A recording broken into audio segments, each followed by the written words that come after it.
Assalamualaikum warahmatullahi wabarakatuh. Salam sejahtera untuk kita semua, warga kelas 12 mata pelajaran PKN yang judulnya Penyelenggaraan Pemerintahan yang Baik, Good Governance dalam Negara Demokrasi. Masih bersama saya menggantikan Ibu Sri Aulia Ulufah SHMKN.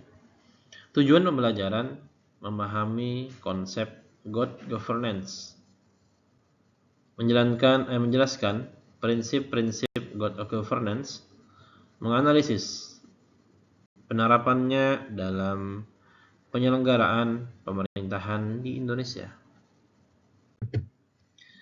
Pengertian good governance. Good governance adalah penyelenggaraan pemerintahan yang dilaksanakan secara profesional, transparan, akuntabel, efektif, dan bertanggung jawab untuk mewujudkan kesejahteraan masyarakat. Ciri-ciri dari good governance adalah berorientasi pada pelayanan publik, mengutamakan kepentingan masyarakat, menjunjung tinggi hukum dan demokrasi di Indonesia. Tujuan good governance adalah penerapan good governance itu adalah meningkatkan kualitas pelayanan publik, mewujudkan pemerintahan yang bersih, jujur, adil, dan disiplin. Itu bersih. Mengurangi praktik korupsi. Bukan mengurangi, tapi menghilangi ya. Kurang setuju sih, kalau saya kurang setuju kalau mengurangi. Tapi kita harus menghilangkan yang namanya praktek korupsi ya. Yang hampir triliunan, miliaran ya. Meningkatkan kepercayaan masyarakat, mendorong pembangunan yang berkelanjutan. Prinsip transparansi. Transparansi berarti keterbukaan. Tidak ada yang ditutup-tutupi ya di kalangan kepemerintahan ya. Transparansi berarti keterbukaan pemerintah dalam memberikan informasi kepada masyarakat. Contohnya, publikasi APBN dan APBD.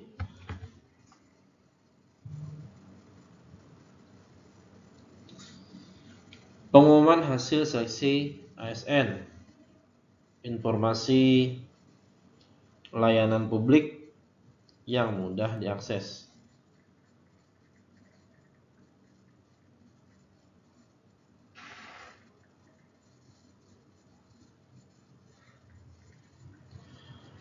Manfaat: mencegah penyalahgunaan wewenang, meningkatkan kepercayaan publik ya. Jadi keterbukaan dalam pemerintahan itu.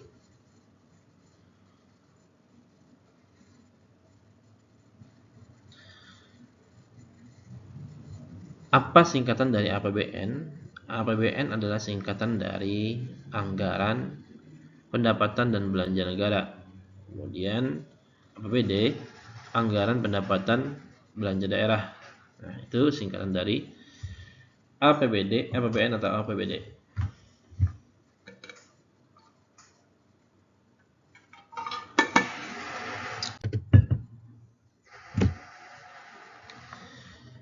Prinsip akuntabilitas. Akuntabilitas adalah kewajiban pemerintah mempertanggungjawabkan setiap kebijakan dan penggunaan anggaran kepada masyarakat.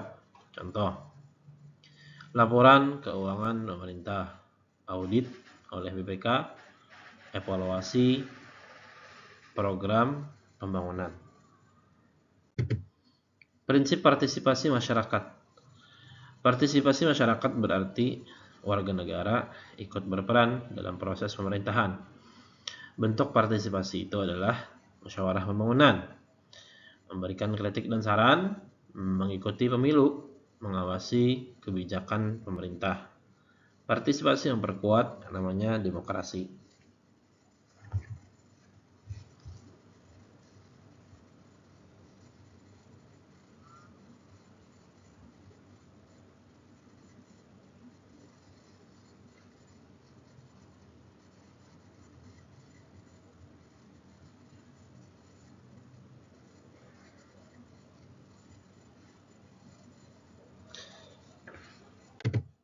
Prinsip penegakan hukum, rule of law, rule of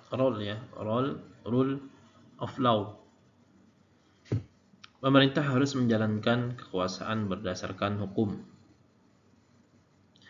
Apabila pemerintahan tidak sesuai dengan kehukuman yang ada di negara Indonesia, maka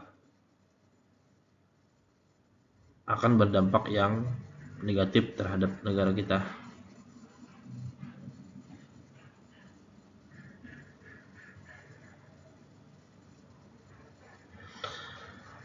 Pemerintah harus menjalankan kekuasaan berdasarkan hukum. Prinsipnya, semua warga negara sama di hadapan hukum, baik dia presiden, wakil presiden, atau semua jajaran yang ada di bawahnya.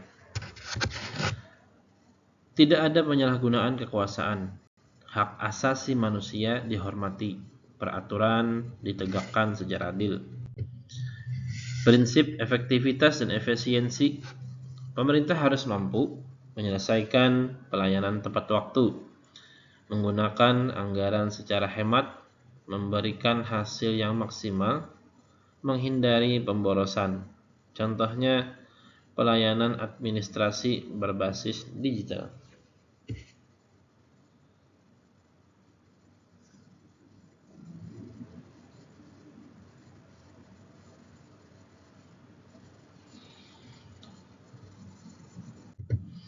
Tantangan penerapan good governance. Beberapa tantangan di Indonesia adalah: 1. Korupsi. Yang kedua, birokrasi yang lambat. Yang ketiga, kurangnya transparansi. Yang keempat, penyalahgunaan jabatan. Yang kelima, rendahnya partisipasi masyarakat. Yang paling atas adalah korupsi. Ini yang sangat-sangat sering terjadi di kalangan kepemerintahan. Tantangan tersebut harus diatasi melalui reformasi birokrasi.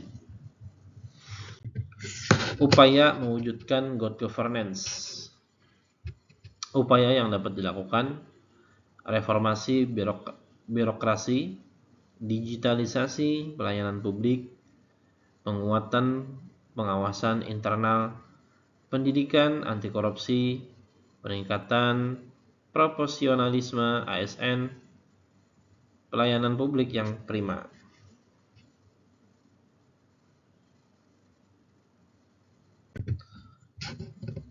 Peran warga negara. Apa saja perannya? Gitu ya. Warga negara berperan dalam good governance. 1. Melalui yang pertama adalah mematuhi hukum, mengawasi jalannya pemerintahan, menggunakan hak pilih secara bertanggung jawab, kemudian menyampaikan aspirasi secara santun, mendukung program pemerintah yang bermanfaat, kolaborasi pemerintah dan masyarakat akan menciptakan pemerintahan yang lebih baik. Ada 5 peran warga yang harus dilakukan dalam berjalannya good governance. Artinya, kita sebagai warga negara, apa yang sudah dicetuskan oleh pemerintah, maka sebaik-baiknya kita harus menjalani apa yang sudah menjadi ketetapan pemerintahan, termasuk MBG. Kesimpulan adalah di sini good governance merupakan dasar penyelenggaraan pemerintahan yang demokratis. Prinsip utama meliputi transparansi, akuntabilitas, partisipasi, penegakan hukum, efektivitas, dan efisiensi. Pemerintah dan masyarakat memiliki tanggung jawab bersama dalam mewujudkan tata kelola pemerintahan yang baik. Penerapan good governance akan meningkatkan kesejahteraan dan memperkuat demokrasi di Indonesia khususnya. Terima kasih Bapak Ibu semuanya yang telah menonton dan memperhatikan. Semoga apa yang saya bacakan, apa yang saya sampaikan bisa dimengerti dan juga dipahami. Mudah-mudahan kita bisa bertemu kembali dengan sehat walafiat. Sekali lagi terima kasih kepada semuanya yang telah menonton dan mendengarkan. Demikian dari saya. Wassalamualaikum warahmatullahi wabarakatuh.